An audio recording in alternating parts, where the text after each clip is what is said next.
Toronto FC hosts New York Red Bulls Saturday, 2 p.m. Eastern Time on TSN. The match will be live from BMO Field with Luke Wileman. Luke, New York coming into BMO Field with a few injuries. Can you talk a little bit about some of the players that will be missing? Well, they're missing a couple of key pieces in midfield. One is the veteran Brazilian Juninho, who is so good with his set-piece deliveries. He's suspended for a second game now after the game against Kansas City, kicking the ball at Jimmy Nielsen. He got a red card for that and then got an additional game from the MLS disciplinary committee. So Juninho is out.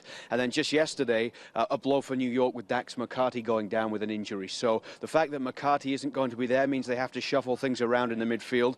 But they've had good performances of late from Johnny Steele, also Eric Alexander as well. And Tim Cahill, the Australian international who used to play with Everton, is also a key part in their midfield as well. So they have to change it a little bit, but they still do have players who can come in and do the job.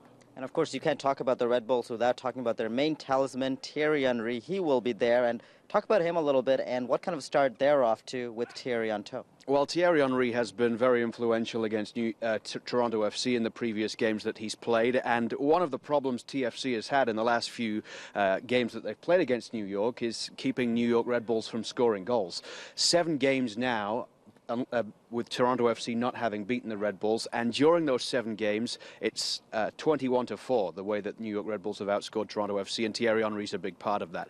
He played well last week, managed to get a goal against New England Revolution as the New York Red Bulls broke out and scored 4. They're the joint leading scorers in the league right now with 13, along with FC Dallas.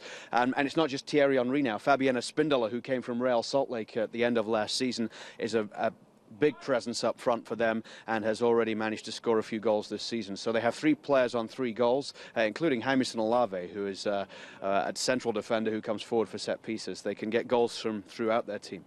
Despite the injuries and suspensions, plenty of dangerous options for New York as they visit Toronto Saturday, 2 p.m. Eastern Time on TSN with Luke Wileman and Jason DeVos. On Twitter, use the hashtag TFCLive to join the conversation and to enter our tweet of the match contest. For Luke, I'm Asif. We'll see you soon.